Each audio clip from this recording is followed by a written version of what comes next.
નમસ્કાર મિત્રો. આગળના વિડીયોમાં આપણે જેડીકે, જેવીએમ અને જેઆરયુ વિશે થોડું સમજ્યા, પરંતુ આજે આપણે જેવીએમ વિશે ઇન ડિટેલ્સમાં સમજીશું.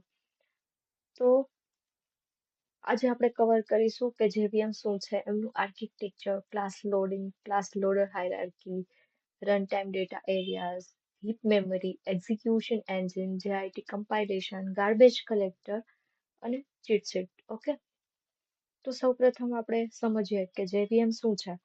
તો કે જેવીએમ છે એક વર્ચ્યુઅલ મશીન છે જે જાવા બાઇટ કોડને વાંચીને કમ્પ્યુટરની લેંગ્વેજમાં કન્વર્ટ કરીને એક્ઝિક્યુટ કરે છે. એક વાત યાદ રાખશો, જેવીએમ વગર જાવા પ્રોગ્રામ રન થઈ જ શકતો નથી. રિયલ ટાઈમ તમને એક્ઝામ્પલ આપું, ધારો કે તમે ઇંગ્લિશ જાણો છો અને સામેનો માત્ર માણસ છે એ ગુજરાતી જાણે છે, તો બંને વચ્ચે એક ટ્રાન્સલેટર જોઈએ. હવે એ ટ્રાન્સલેટર વગર કમ્યુનિકેશન શક્ય છે જ નહીં. એકદમ એવી જ રીતે જાવા કમ્પાઇલર બાઇટ કોડ બનાવે છે, પણ કમ્પ્યુટરને બાઇટ કોડ છે એ સમજાતો નથી.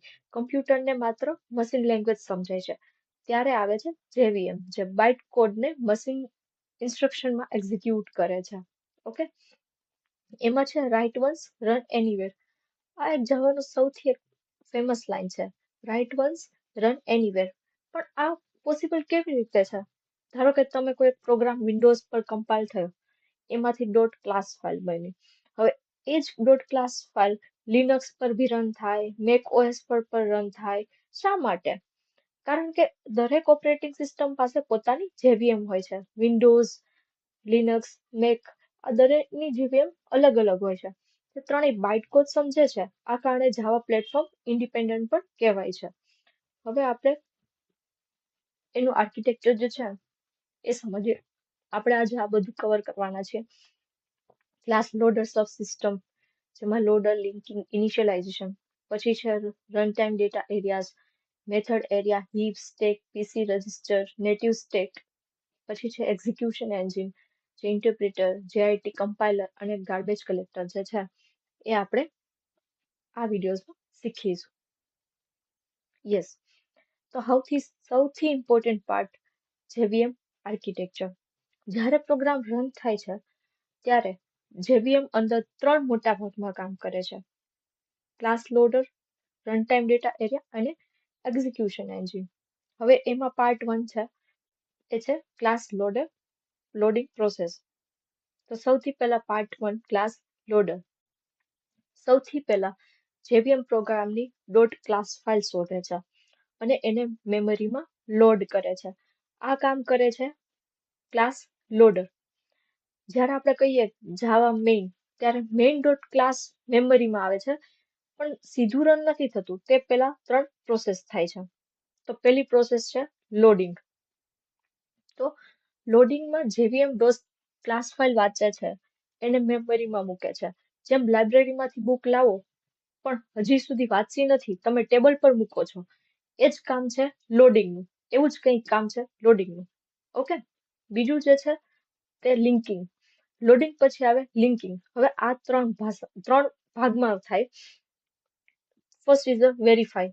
સૌથી પહેલા જેવીએમ ચેક કરે છે, ડોટ ક્લાસ ફાઇલ કંઈ ખરાબ તો નથી ને, કોઈ ઇલીગલ બાઇટ કોડ તો નથી ને, કોઈ સિક્યુરિટી ઇશ્યુ નથી ને. જો આ બધું સાચું હોય તો એ આગળ વધે છે. બીજું છે પ્રિપેર. હવે સ્ટેટિક વેરિયેબલ માટે મેમરી રિઝર્વ થાય છે. ધારો કે તમે એવું લખ્યું સ્ટેટિક ઇન્ટીજર કાઉન્ટ. હવે કાઉન્ટ માટે મેમરી રિઝર્વ થશે, પણ વેલ્યુ હજુ અસાઇન નથી થઈ. ઓકે, તો એ અહીં મેં લખેલું છે prepare allocate memory for static field. હવે થર્ડ છે જે છે રિઝર્વ. હવે રેફરન્સ રિઝર્વ થાય. ધારો કે એક ક્લાસ બીજા ફાઇલને કોલ કરે, એટલે એ રેફરન્સ હવે એકચ્યુઅલ મેમરી એડ્રેસ સાથે જોડાય.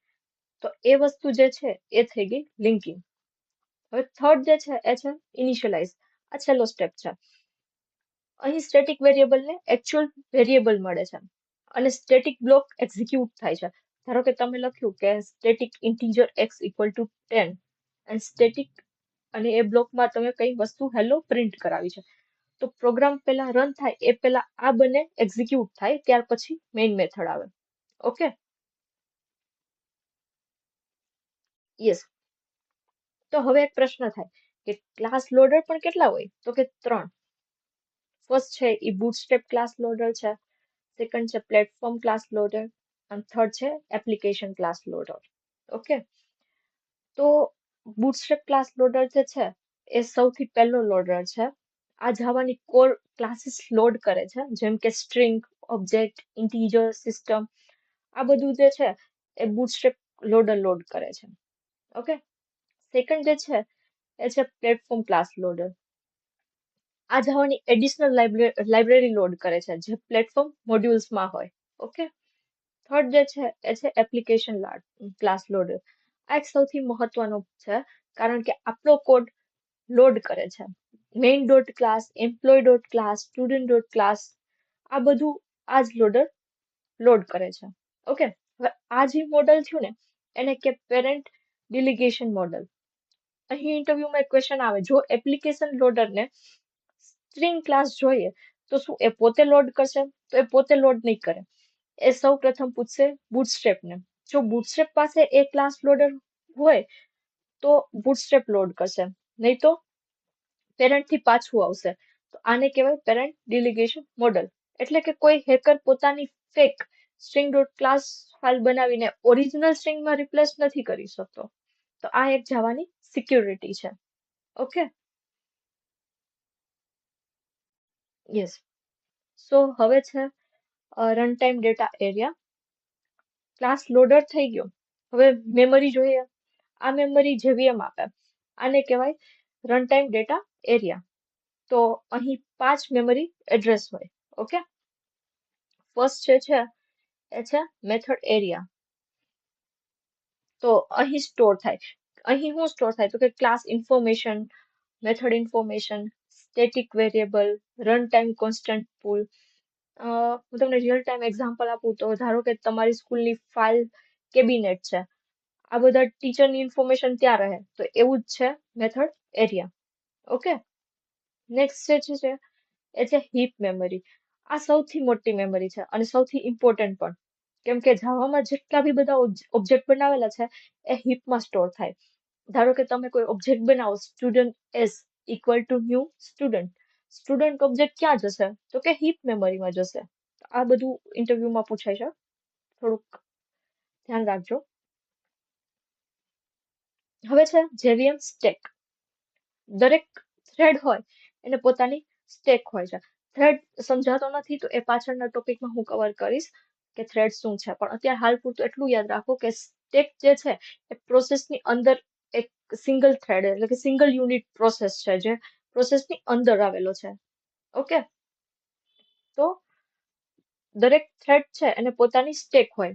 ધારો કે હું તમને થ્રેડનું એક્ઝામ્પલ આપું તો તમે પ્રોસેસ અને થ્રેડમાં એટલો ડિફરન્સ છે કે તમે કોઈ ક્રોમ ઓપન કરી તો એ થઈ ગઈ પ્રોસેસ, પણ એ ક્રોમમાં અલગ અલગ ડિફરન્ટ તમે વસ્તુ ટેબ ઓપન કરો, કે કોઈ એક ટેબ ઓપન કરી અને એમાં તમે સર્ચ કર્યું કે જાવા ટોપિક્સ, બીજામાં તમે સર્ચ કર્યું પાયથન ટોપિક્સ, તો આ જે અલગ અલગ ટેબ રન થઈ ગઈ છે એ અલગ અલગ થ્રેડ દ્વારા થાય છે. ઓકે, તો અહીં જેવીએમ સ્ટેકમાં દરેક થ્રેડ જે હોય એને પોતાનું સ્ટેક હોય.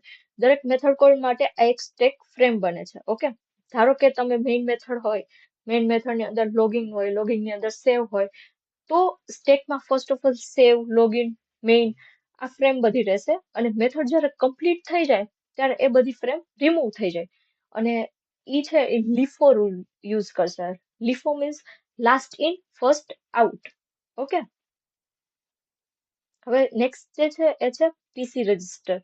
તો દરેક થ્રેડ હાલમાં કઈ ઇન્સ્ટ્રક્શન એક્ઝિક્યુટ કરી રહ્યો છે એનું એડ્રેસ છે એ અહીં સ્ટોર થાય, એટલે જેવીએમને ખબર રહે કે આગળ કયો ઇન્સ્ટ્રક્શન એક્ઝિક્યુટ કરવો. ઓકે, થર્ડ છે નેટિવ મેથડ સ્ટેક. જો Java program C, C plus plus native લાઇબ્રેરીને કોલ કરે તો ઈ બધોય ઇન્ફોર્મેશન છે એ તમને નેટિવ મેથડ સ્ટેકમાં મળી રહે. ઓકે,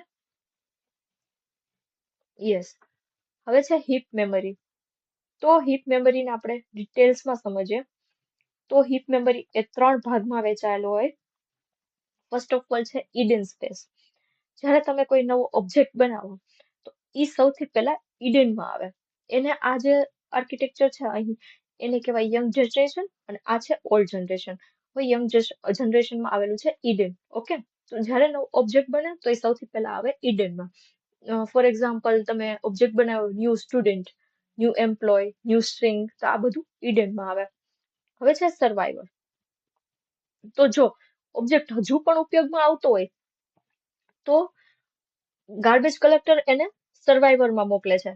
એમાં બે સર્વાઈવર છે, સર્વાઈવર 0 અને સર્વાઈવર 1. એ બંને વચ્ચે મૂવ થતો રહે. હવે આપણે ઓલ્ડ જનરેશન સમજશું. જે ઓબ્જેક્ટ ખૂબ લાંબા સમય સુધી જીવતા હોય, એટલે કે જે લાંબા સમય સુધી રહેતા હોય, એને કહેવાય ઓલ્ડ જનરેશન. એમાં ઓલ્ડ જનરેશનમાં બધા ઓબ્જેક્ટ એમાં જતા રહે, જેમ કે એપ્લિકેશન લેવલ કે છે, સિંગલટન ઓબ્જેક્ટ, કન્ફિગરેશન ઓબ્જેક્ટ વગેરે વગેરે. Okay, yes. હવે છે નેક્સ્ટ ધ એક્ઝિક્યુશન એન્જિન.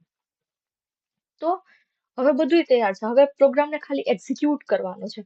તો આ એક્ઝિક્યુટ કોણ કરે? તો કે એ છે એક્ઝિક્યુશન એન્જિન. ઓકે, તો ફર્સ્ટ છે ઇન્ટરપ્રિટર. તો ઇન્ટરપ્રિટર જે છે એ બાઇટ કોડને એક એક લાઈનમાં વાંચે છે, એક લાઈન વાંચે, બીજી લાઈન વાંચે અને એને પછી એક્ઝિક્યુટ કરે.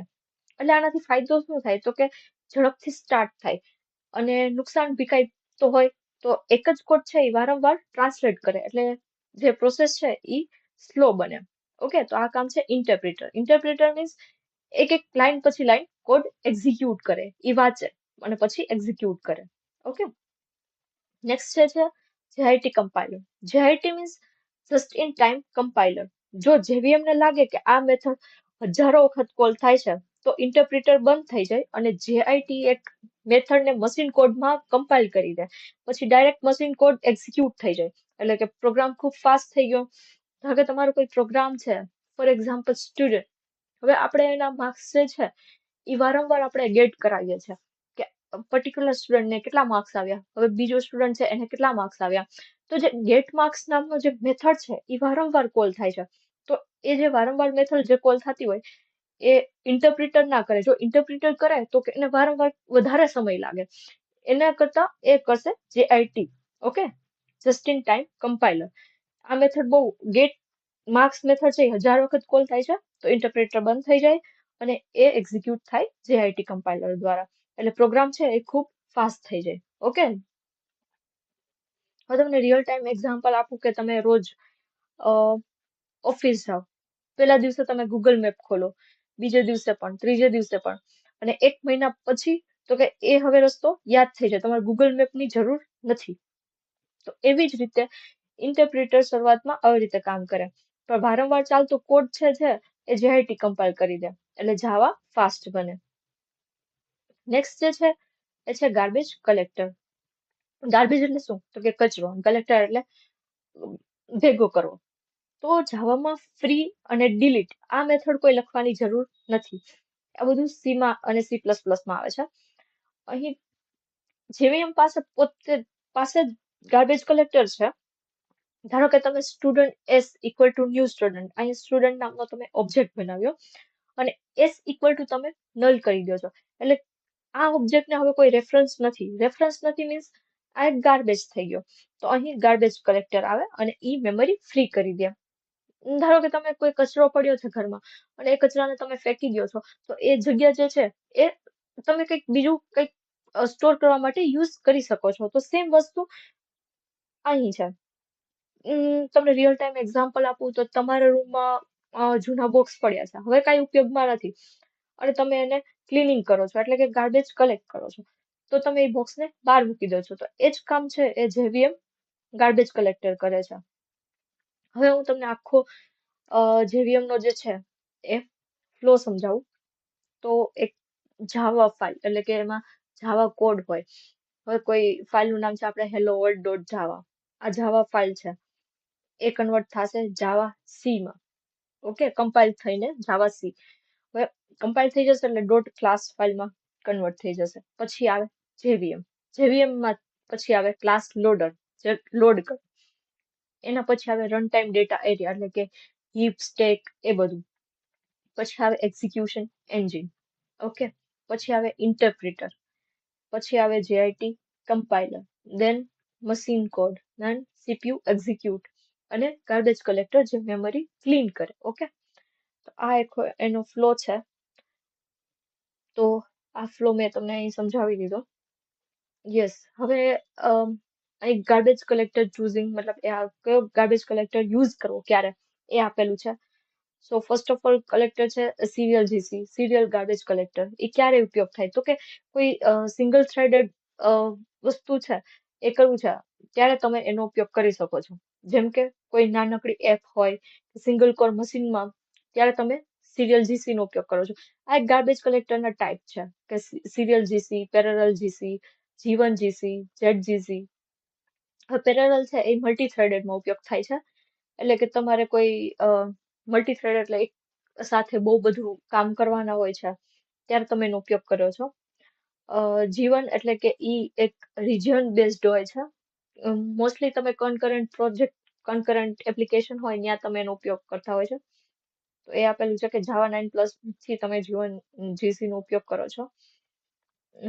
ZGC એટલે કન્કરન્ટ અને એ પણ રિજન બેઝડ જ છે.